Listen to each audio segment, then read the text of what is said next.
Hare Krishna. Welcome all to the Saturday Satsang program. Thank you, Rup Manohar Prabhu, for amazing bhajans. So we'll go to the next part of the program. Last week we did a recitation of Vishnu-Sahasra-Nama, and then we went briefly into the introduction of Vishnu-Sahasra-Nama. Today I will continue in trying to explain the meanings of Vishnu-Sahasra-Nama.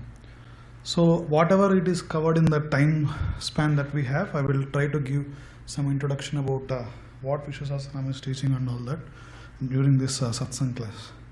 There is also another class that is scheduled on 15th or the subsequent week for me. You can see the schedule on the back of the door there. So there I'll do the part 2 of this. So it's briefly the what I'm going to say.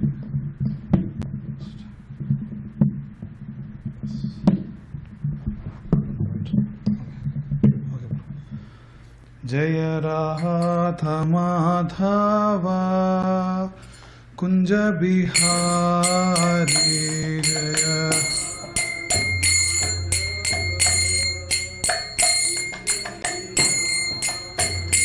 Jaya Radha Madhava Kunja Bihari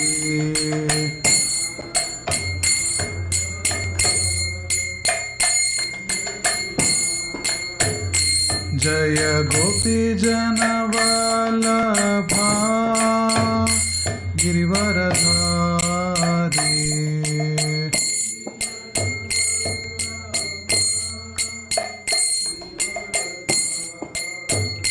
Jaya Gopi Jana Vallabha Girivaradhari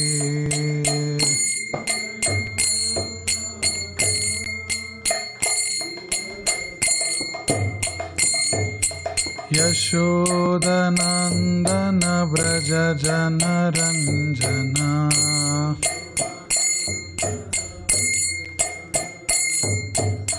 Yashodanandana Vraja Jana Ranjana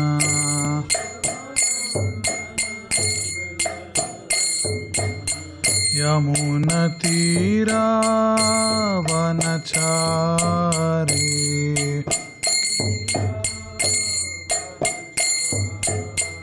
Yamuna Tira Vanachari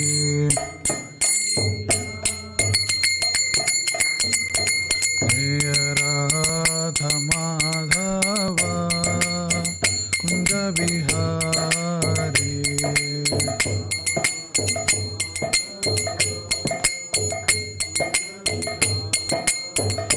Jaya Radha Madhava Kunja Bihari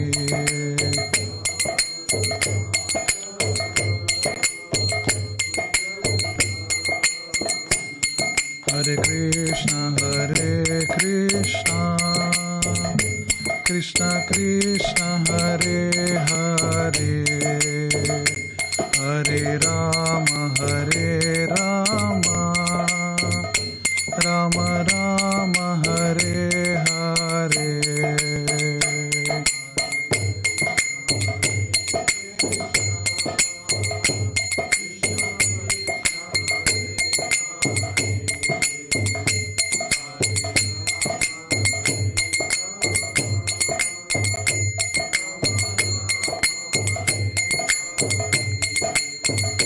Hare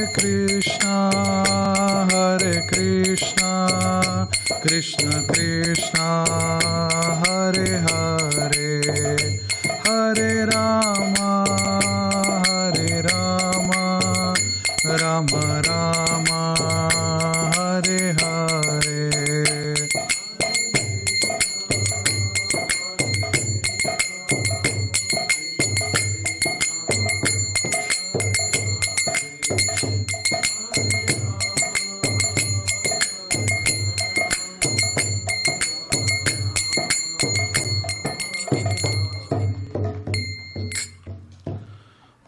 ज्ञानतिमिरान्धस्य ज्ञानाञ्जनशलाकया चक्षुरुन्मिलितं येन तस्मै श्रीगुरवे नमः Jai Sri Krishna Chaitanya Prabhu Nityananda Sri Advaita Gadadhara Sri Vasadi Gaura Bhakta Vrinda Hare Krishna Krishna Krishna Hare Hare Hare Rama Rama Rama Hare Hare Krishno Rakshatuno Jagatraya Guruhu Krishnannamadhvam Sada Krishnena Marasatravo Vinihataha Krishnaya Tasmai Namaha Krishna Deva Samudhitam Jagadidam Krishnasya Dasosmyaham Krishne Tishtati Visvametadakhilam He Krishna Rakshasvamam.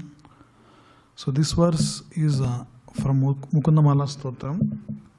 It is saying about different glories of Lord Krishna and seeking protection of Lord Krishna. So last week we have observed Bhishma Panchak, the last 5 days of the Damodar Maas. So it is said that Sri Bhishma Dev, when he is on the arrow bed, he meditated and he closed his eyes and completely fixed his consciousness on the Supreme Personality of Godhead Krishna, and is preparing for his departure, basically finishing his pastimes and so on. So because of that Bhishma Panchak, we recited Vishnu-Sahasra-Nama, and also we went through like I had only like 20-25 minutes, so I went briefly into the introduction of Vishnu-Sahasra-Nama. So I thought of like taking some 2 classes or something on what is the glories of Vishnu-Sahasra-Nama and what it is actually saying. Many of us, especially if you are coming from like say South Indian households or so, we keep hearing MS Subbulakshmi's Vishnu-Sahasra-Nama in our houses, temples and so on. Even in Tirupati also it goes on. So we know the like even myself, I know many of the verses without actually knowing what it means because of hearing so many times. But by the association of devotees, like when I went to Pandharpur, there I heard one of the Vaishnavas, Radhesham Prabhu, saying in introduction what it actually means. Then I understood what actually is Vishnu-Sahasra-Nama and so on. So in different yugas, when there is dharma glani, there is a decline in following the principles of religion that is given by the Lord. So then Krishna says that I myself will come, tadatmanam sujamyaham, like that he says. Yada yada hi dharmasya glanir bhavati bharata abhyudhanam adharmasya tadatmanam sujamyaham, he says. Whenever there is dharma glani, then you see Krishna taking some of the forms, like in Dwapar Yuga Krishna, or Treta Yuga as Ram and all the avatars of Hari comes and restores that principles of religion. So in the same way, we see the great, I do not want to say epic or something because it comes to whether it's real or not, but we know that Vyasadeva has given the essence of Vedas in this Panchama Veda called Mahabharata. So there, whatever the pastimes that is going on amongst various people, you can say, because at that time still there is respect towards principles of dharma and what is being said by the Supreme Personality of Godhead Krishna, we see interaction between different people. So the basic categories of it is, we always observe this in these pastimes of the Lord. Actually, when Vilasa Prabhu had a tour in San Diego, he gave this analogy to understand the different consciousness of the people that we come across in the scriptures. He tells in an example, Ramayana, predominantly there are 3 types of people. One, in Sakyatapuri, in Ayodhya, where everyone loves Ram, and they consider Ram as their own son, brother and all that. Because we observe that before the day of coronation, when he was supposed to be exiled to the forest, Ram is exiled to the forest. You see all the kingdom, all the people of that kingdom will walk with the chariot of Ram, and then they come to the outskirts.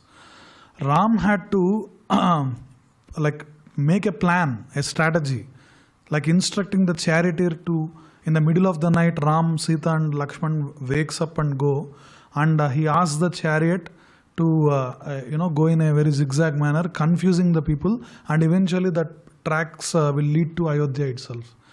And like that, Ram will escape them. Literally had to escape from the people. So that is the consciousness of people of Ayodhya, who always are devoted to Ram and who consider Ram as like their life and soul. And you will see another type of the people in Lanka who are gross materialists. Like when in the Sundarakanda, like Valmiki Maharshi gives the darshan of how that Suvarna Lanka, the golden Lanka will be through what Hanuman is saying. And you see that people are scarcely clothed, like in the big Antahpuram, even Ravana sleeps completely naked, and there will be so many like women, and there are Rakshasa Stris and all that. Like that, different things you can see people are being tormented there, saintly people are being tormented there. There are very few exceptions like Vibhishan. And we see the people of Lanka who are gross materialists, who has nothing to do with like the principles of religion. But there is a third category of the people that Ramayana describes. That is the people of Kishkinda. So they are actually similar to Jivas.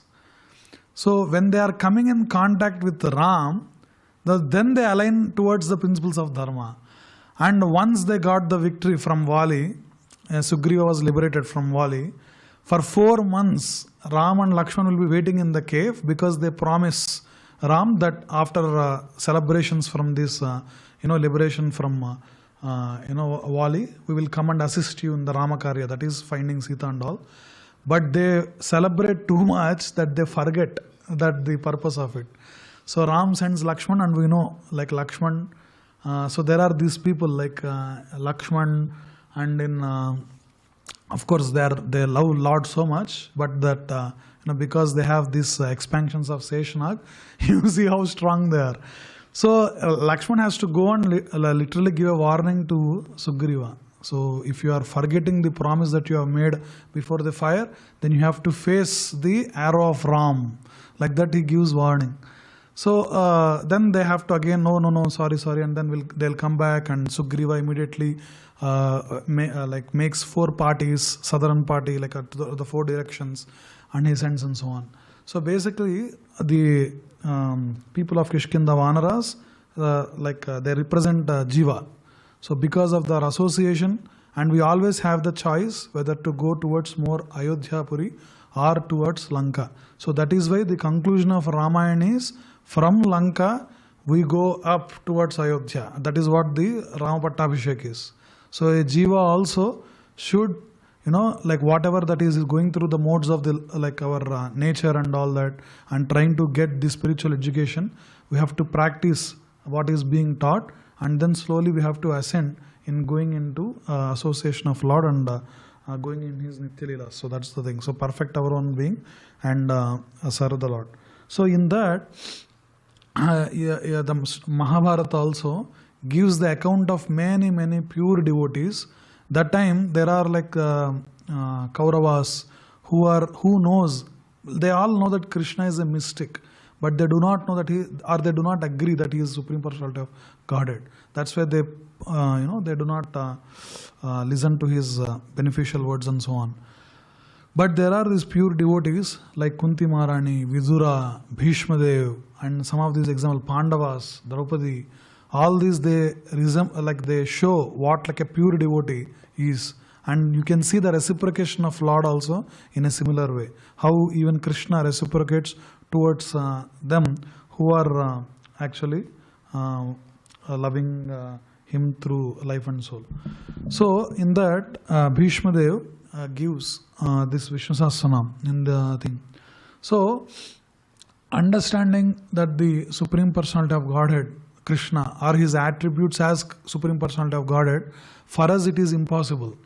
Like just by looking or like hearing some of the stories, or like even it's with the saintly people also, we might be in an impure state that we might not realize or like recognize their elevation in the spiritual world and so on. If it is coming to the God, it's very hard to find understand who they are.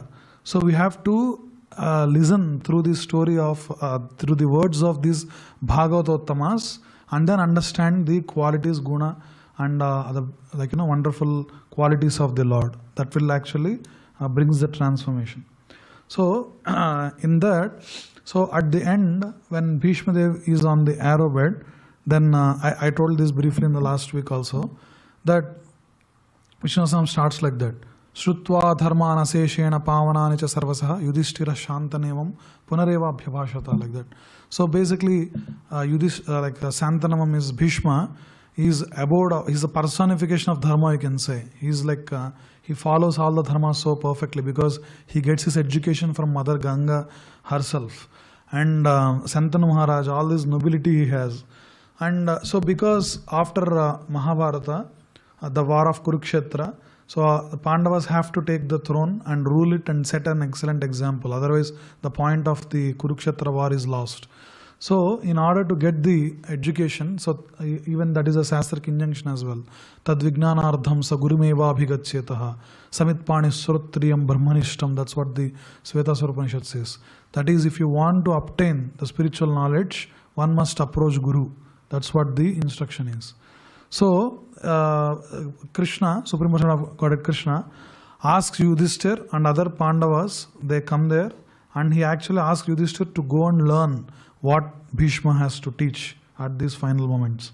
So Bhishma Dev will give so many instructions to Yudhishthir Maharaj, and then, so after giving all the Dharma Shastras, so Bhishma is Srutvan Dharman Aseshashan.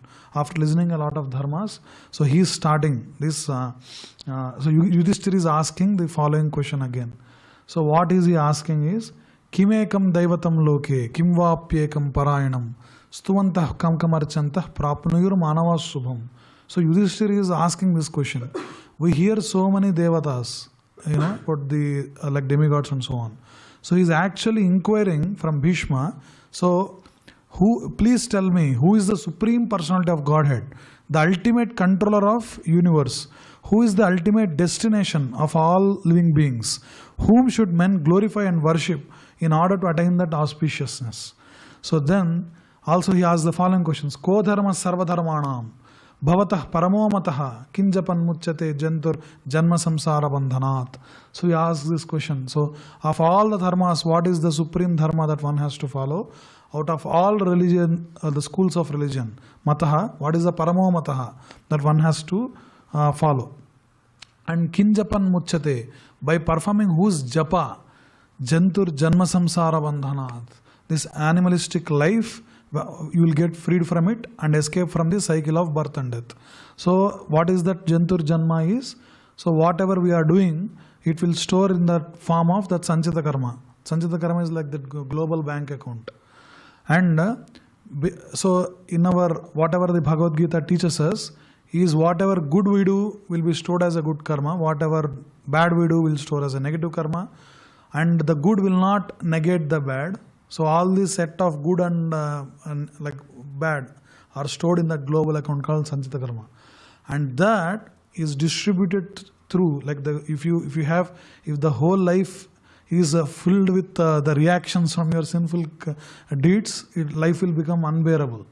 And if it is overly joyous, also we forget like you have to take shelter of the Lord and all these things.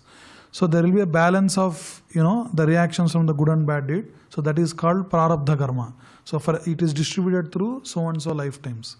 So the whole point of spiritual activities that we do by chanting the names of the Lord or by serving the Lord or the Vaishnavas is to come out of this cycle of doing some good, doing some bad, taking the reactions, again trying to learn from the mistakes, and like keep going on in this loop of birth and death. So Shankara tells, Punarapi Jananam, Punarapi Maranam, Punarapi Janani, Jathare Sayanam. So we take birth again, we'll die again we'll go and sleep in the womb of another mother. So Iha Samsare Bahudustare. So this samsara is like there is no escape from it. It's by our own thing, it's very difficult to cross. So then he says, Krupaya Pare Pahi Murare. O Murari, Krishna, I am taking your shelter, please bring me out of this cycle of birth and death. So here in Vishnu-Sahasra-Nama it is said that Yudhishthira is asking, Kinjapan muchyate jantur janma samsara bandhanat. By doing whose japa that I will come out of this jantur janma bandhana. And so that bondage will be freed. Then Bhishma is speaking these following verses.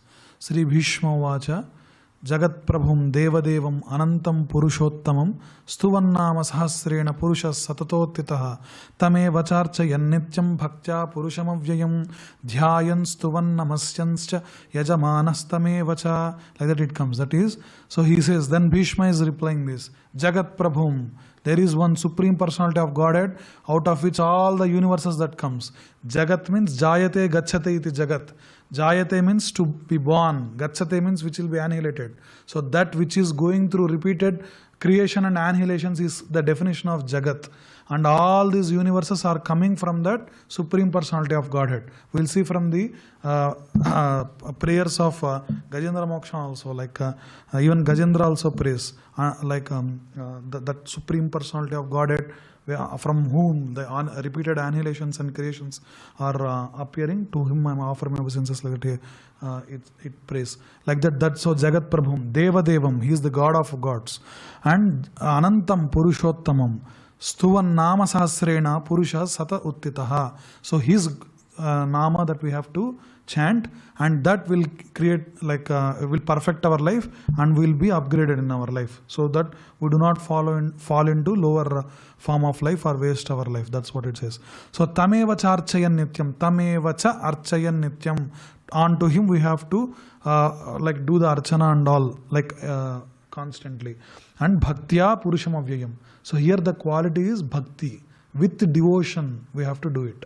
And dhyayan stuvan namasyamsya. What are the activities that are told? Dhyayan, meditating onto him. Stuvan, by doing this recitation and repeated offerings of the prayers. And namasyamsya, by giving obeisances and all. Yajamana tamevacha. So he is the supreme enjoyer. With that notion we have to perform our activities. This is what Bhagavad Gita also says. Yagnardhat karmanaha anyatra loko yam karma bandhanaha. 3rd chapter it says. That is Yagnardhat karmanaha. All our activities should be performed as an offering to Vishnu. So Yagno vai Vishnu Yagnayeva tatah pratishtitah Vishnave swaha Yagna yaswaheti, like that Shruti says. So that Yagna is Vishnu. So one has to perform the activities as an offering to the Supreme Personality of Godhead, Vishnu. Anyatra lokoyam karma. If you do any other activities which is not performed as an offering to the Lord, then it is karma bandhanaha. Again you will be subjected to this bondage that we discussed like just a few minutes ago. So that is what it is saying. So yajamana tamevacha. You have to perform the actions thinking that he is the supreme enjoyer. And Anadinithanam Vishnum Sarvaloka Maheshwaram Lokadhyaksham Stuvannityam Sarva Dukkha Atiko Bhavet. That means he is the Anadinithanam. He is the one who do not have a beginning. The concept of beginning doesn't exist. Lord is the beginning. And Isvarah Paramah Krishna Sachidananda Vigraha Anadiradir Govinda Sarvakarana Karanam, Brahma Samhita says. So when Brahma is offering prayers to the Lord Krishna, he prays this, that he is the cause of all causes. He is the beginning of all beginnings. And so he says, there was never a time when Lord Vishnu first came into existence, or there is no time in the future when he will cease to exist. And he is the supreme master of all planets, all living entities, and all demigods who control the universe. He is all-pervading, all-knowing witness who sees everything. A person who regularly glorifies him becomes free from all material miseries, and in that liberated condition that devotee becomes full of transcendental bliss. Sarva dukkhatigo bhavet. Because that is the nature of the soul. So the nature of the soul is Gopi Bhartur Padakamalayur Dasa Dasa Dasa Anudas. So that is why when we are doing these devotional activities unto Krishna, we feel a bit joy. We feel that bliss. It's because we are coming into that natural state. So suppose we are going into like a vacation, or like we are going into some workplace, or we are going to other place and all, the sense of relief that we get when we return back home, how we have, so that is the natural state that we are in. So that's why when we are performing these activities to the Lord, we always feel that joyous feeling. That is because of it. That is the nature of the soul. And So then, Brahmanyam Sarvadharmagnam Lokanam Kirtivardhanam Lokanadam Mahadbhutam Sarvabhuta Bhavodbhavam. Like this, Bhishma is giving the like how Lord Vishnu is the protector and well-wisher of all the Brahmanas, aware of all the principles of religion, and Lord who expands the glory of his devotees, the supreme monarch of all planetary systems, full of all opulences, and the original father of Brahma, Shiva, and all other living entities. So he is Sarvabhuta Bhavodbhavam, like that. And so Eshame Sarvadharmanam Dharmadhikottamo Mataha Yad Bhaktya Pundarikaksham Stavairarchen Narasada. So he is saying that the best of all spirit, he is asking a Kodharma Sarvadharmanam, like that. So Yeshame Sarvadharmanam Dharma Adhikatamo Mataha. So the best dharma that you can do is to take shelter of Supreme Personality of Godhead Lord Hari and perform the devotional activities. Yad Bhaktya Pundarikaksham Sthavair Archen Narasada. So by devotedly worshipping that lotus-eyed Lord Krishna and by reciting prayers, glorifying him and describing his holy names, one attains that perfection. Like that it says. So he goes on, Paramam Yo Mahateja, these are all the glorification of Vishnu. I said these meanings in the last class, that's why I'll skip it. And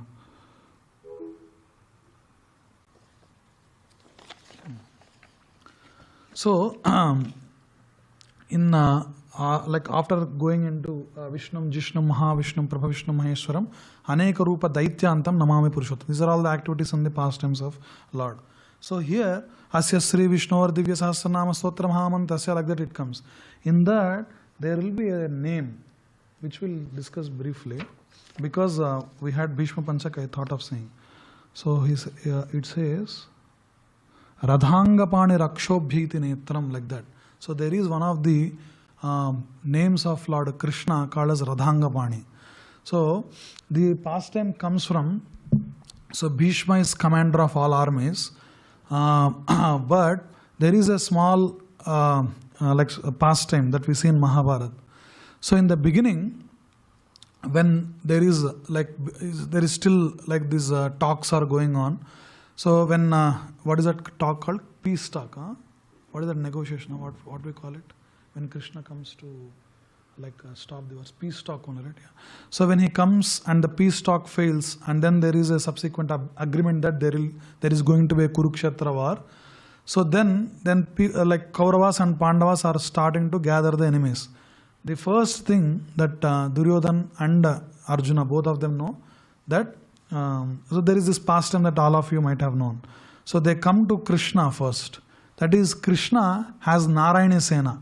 Like there are like powerful, the most powerful army on the earth, and they are coming from like they resemble like the features of Narayana. That's why it's called Narayana Sena and so on. So Duryodhana wants that Narayana Sena. So he tries to come to Krishna to request that. So he wants like the alliance because of that. So he wants to make him ally. So at the same time Arjuna also comes. But Arjuna is a pure devotee of Krishna. So there will be a small game that Krishna plays.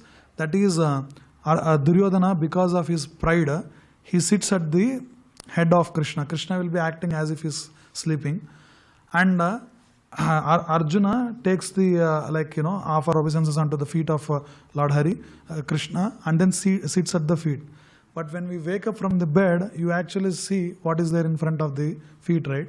So Krishna sees first Arjuna, and then he notices that Duryodhana is also there. So there will be a discussion there. So like he will offer Arjuna, I will give two options. Like he knows what is there in everyone's heart. That all my Narayana Sena and all my the Sena, like whatever the armies that I have, is on one side, and only me on one side. And the condition number 2 is, during the war, I will never hold a weapon to fight. So you never see Krishna catching like sword or something. So these are the two conditions he puts.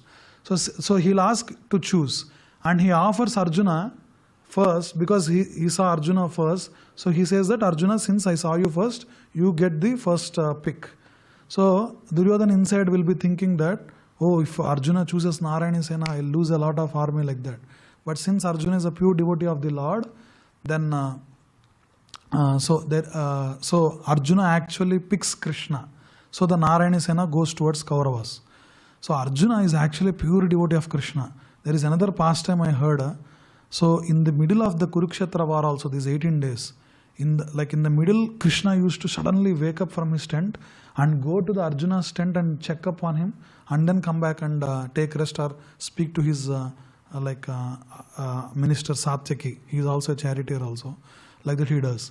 So Bhima observes this. Like every night he'll wake up suddenly, like Krishna suddenly wakes up and goes to Arjuna, checks upon him, come. So then once when he goes to the the hut, they make this sleeping places in the middle of the war field. When he goes into that hut, like the tent of Arjuna, Krishna will be looking at Arjuna sleeping. Then Bhima sneaks in behind Krishna, and in the ear he will be saying, "Hare Krishna, what is that? Why are you so freaked out about Arjuna that much? Why do you love Arjuna that much? What will happen? We are all there. This is our side of the army. Why are you so concerned? And also, what is so special of Arjuna that you love him that much?"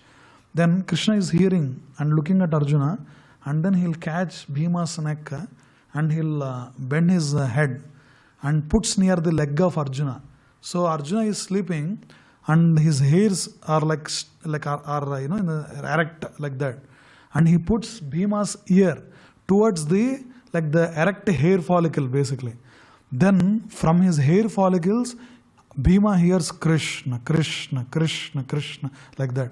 That means even in the sleeping state, Arjuna's he's in so absorption of love of Krishna that even hair follicles sing that Krishna, Krishna, Krishna name. This Radhesham Prabhu tells in one of the Bhagavatam classes. So that devotee is Arjuna towards Lord Krishna. So that Narayana Sena is there. So why I told this pastime is, so Krishna promises there that he will not hold a weapon. So then what happens? The days of Kurukshetra war is progressing, and there is some special weapon that Duryodhana holds, that he actually reserves it to deploy on Arjuna and kill him. That is his plan. But Krishna, knowing that he has these weapons, he will actually send Arjuna to Duryodhana at the night. And because they follow the rules of Dharma so well, that Duryodhana was like a proper king, he gave the boon. Okay, Arjuna, you came to my tent, ask whatever you want. He exactly names the name of Astras that Duryodhana was hiding, because Krishna already told him. So he has to give those powerful weapons to Arjuna. So and then Arjuna comes back to his thing. So because this plan is failed because of Krishna's intelligence, so Duryodhana gets so angry and he goes at Bhishma and he shouts at Bhishma that you are always partial towards Pandavas and you are not doing your duty properly. And that is why every time Pandavas are escaping, especially they focus on either Yudhishthir or Arjuna or Bhima. That is their focus. If Yudhishthir is dead in the battlefield, then all the Pandavas will die because they lose their morale. And or if Arjuna or the Bhima dies, they are most powerful warriors, then also Kauravas will win. That's why they always strategize over Yudhishthir or Arjuna or Bhima. So whenever it is going, their plans are being failed. So out of this anger, then Duryodhana goes and scolds Bhishma. So then Bhishma says a vow. Okay, you are accusing me of all this. I never failed in my duty. Because I am on this side, I am always fighting on your side only. I was never partial or anything. And he says that, okay, tomorrow in the battlefield, there will be either one of the things. One is either Arjuna will die in my hands, or the second thing is Krishna will break his promise, and I will make Krishna like a fool, like that. In those times, breaking a promise is a very big thing. So one of these two things will happen. So then the next day, we see the full form of Bhishma charging towards Arjuna's chariot. And though Krishna is expertly trying to escape the chariot, so they couldn't match with that prowess of Bhishma's fight. And Bhishma was launching so many weapons directly onto Arjuna. He actually hit Krishna also, but this time he's focusing on Arjuna. So his bow will be flying from his hand. He'll keep on taking another bow and so on.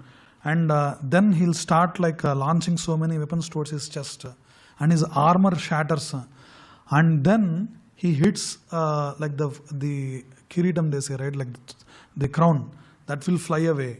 And the Phalavaga, like where this part, so Bhishma launches like 4 or 5 arrows. So Arjuna is drenched in blood. So so many arrows are coming and Arjuna is not able to hold it.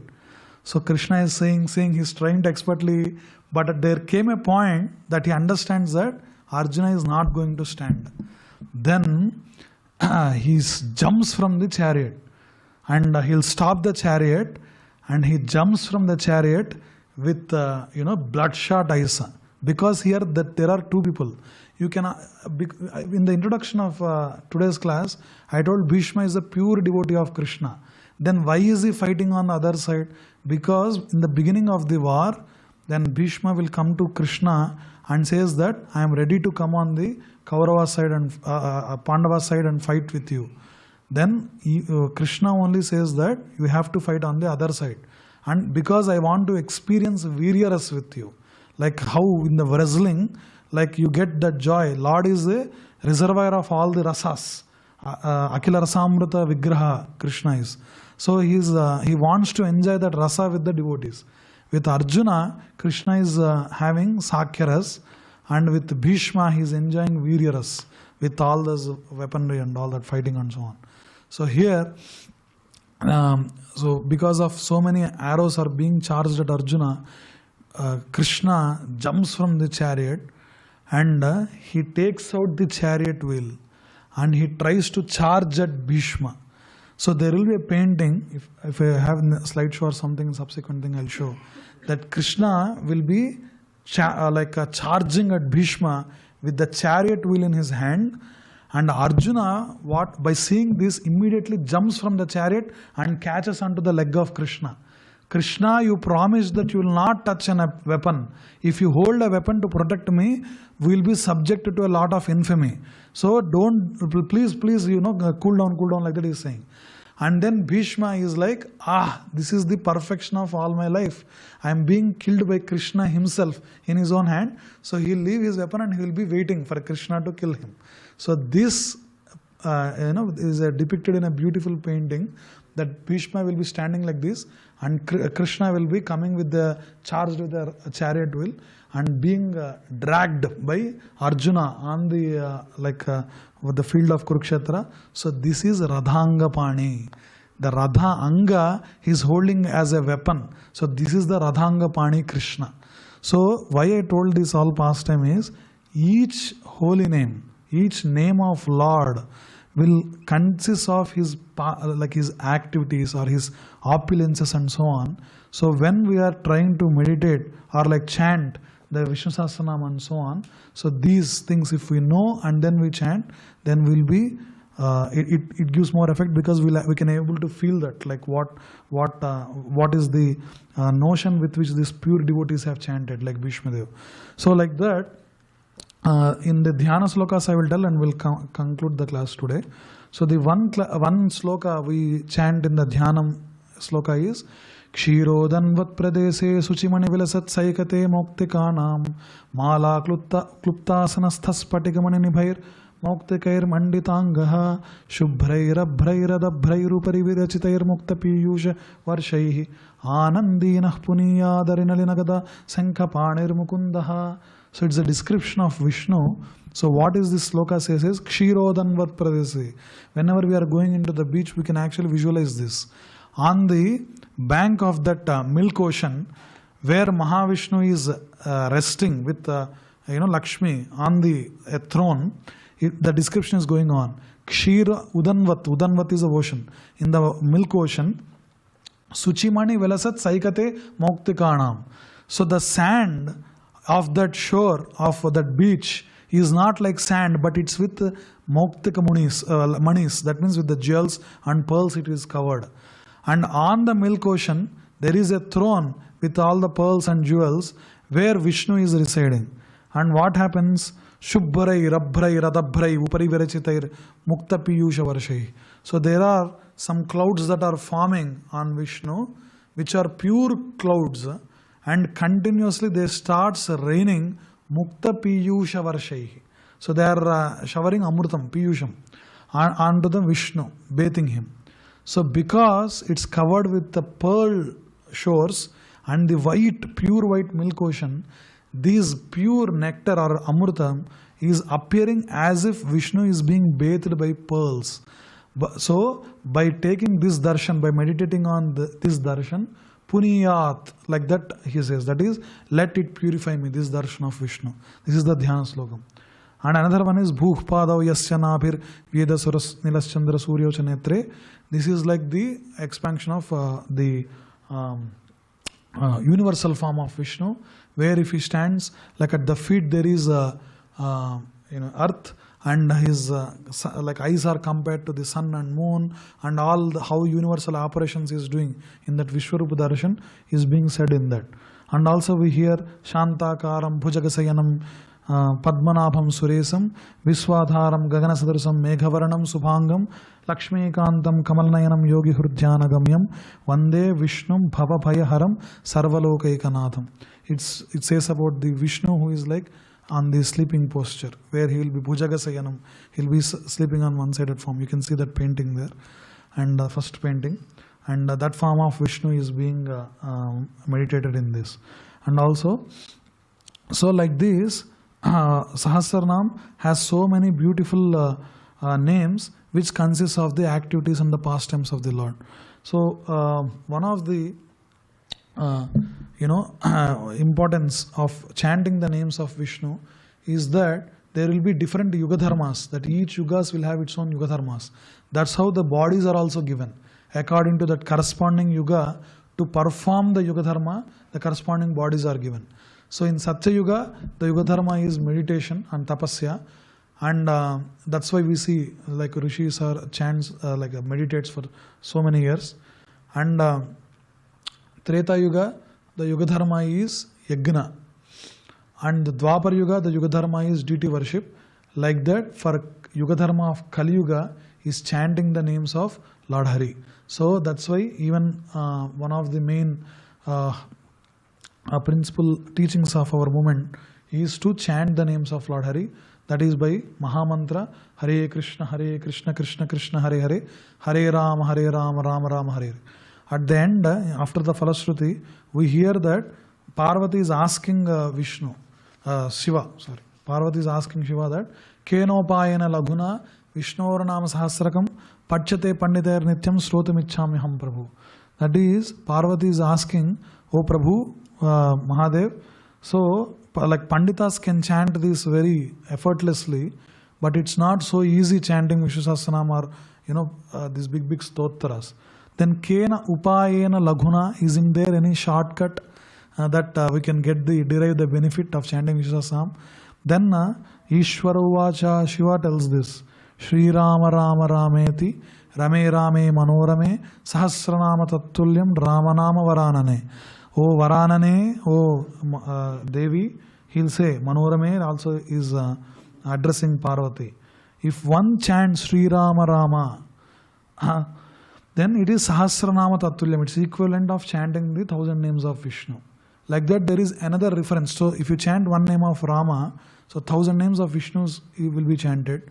And like that, another Purana says that if you chant one name of Krishna, it is equivalent of chanting 3 names of Ram. So like that, if you take the whole Hare Krishna Mahamantra, one of the secret is if you chant 16 rounds of Mahamantra that we say, there is a reason. Like there is a Upanishad called as Kalisantarana Upanishad. So Narada will be asking Brahma. So like it is not possible on their own, the residents of Kali Yuga, to be freed from, I told about Sanchita Karma, all these things, right? So it's very difficult for us to clear all the sinful accounts on our own actions. So is there any way that Narada asks Brahma? Brahma says, for one to be completely freed from the effects of Kali and be in like that Suddha Sattva state, we have to chant, there will be a number that he gives. 1 million names of Vishnu, and he gives this Maha Mantra also. Hare Krishna, Krishna Krishna, Hare Hare, Hare Ram, Ram Ram, Hare Hare. These exact syllables will be given by Brahma to Narada in Kalisantarana Upanishad. This is the Maha Mantra, and the rules of chanting this is, there is no rules. Like whatever the state we are there in, we can chant this Maha Mantra. So, if we take this, the number that Brahma tells in Kalisantarana Upanishad, and divides by approximately 60 years, number of days and all, it comes approximately to the 16 to 16.5 rounds like that. So there is a whole mathematical calculation also. And also another reason why we keep fixed number of rounds when we are chanting is that, so there is this called Bhaktivinoda Thakur, one of the acharyas in our parampara, writes that there is always law of diminishing interests. There is one law. That is, whenever we are taking up to an activity, we feel so energized and active when we are doing it in the beginning. But slowly we get bored of it, or like we lose interest and we drift off from it. That's why people have difficulty in holding consistent habits or so on. So, and the mind, when it is chanting the mantra, manah trayateti mantra, that is the mind keep catching the things which is not necessary. That is, if I ask you to hold this phone, okay, I can hold it. But if I ask you hold it for like 2 hours or 3 hours, then it starts paining, right? Or arm starts paining. So that is exactly what mind does. It catches all these useless thoughts of regrets of the past, anxieties about the future, and it keeps holding it. And mantra is manatrayate mantra or manatrayate mantra. This transcendental sound vibration, these specific syllables that are given to us, that pure names of the Lord that is there, though we do not see those effects with our impure state, so when we chant it, immediately mind leaves all these things and catches on to that holy name. So that is how it's a meditative state also, like chanting the Maha Mantra. And by keeping this fixed number of rounds, we are actually not listening to the mind's dictations. As I told with the law of diminishing interest and all, when we are going with whatever we feel every day, sometimes we do, like in terms of our households, when we do puja, some of the days we do so well, but some of the days to chant one sloka also we feel so much resistance and all. This is that mind is tricking with what is bored, what is giving juice and all this. So in order to not fall under to the dictations of mind, which is always in an uncontrolled state, mind is not our good friend. So in order to regulate it, we keep a fixed number of rounds. That is 4 rounds per day, like which takes half an hour if it is 4 rounds. If you are beginning, then 1 round per day, which takes approximately 7.5 8. So then no matter what my mood is, no matter what the state that I am in, I am going to stick to this fixed number of rounds and chant. Is how we regulate our mind, and also we actually take the benefit of the mercy of the Lord in appearing in the holy name. So that's all for today. I will go into what the names of actual Vishnu-Sahasra-Nama in subsequent classes. Visvam Vishnu Vashatkaro Bhutavavya Bhavat Prabhu. What that Visvam Vishnu Vashatkar, all that I'll discuss in the subsequent classes. Thank you so much. Hare Krishna. If anyone has any questions or any comments, you can approach me. Now there will be prasadam which is served. I think it is being served outside. You can have prasadam. 8:15 we'll have the darshan, and 8:15 to 8:30 is the last darshan of the Lord. So we will have a kirtan. You can come and join us. So that's all. Thank you. Srila Prabhupada, please.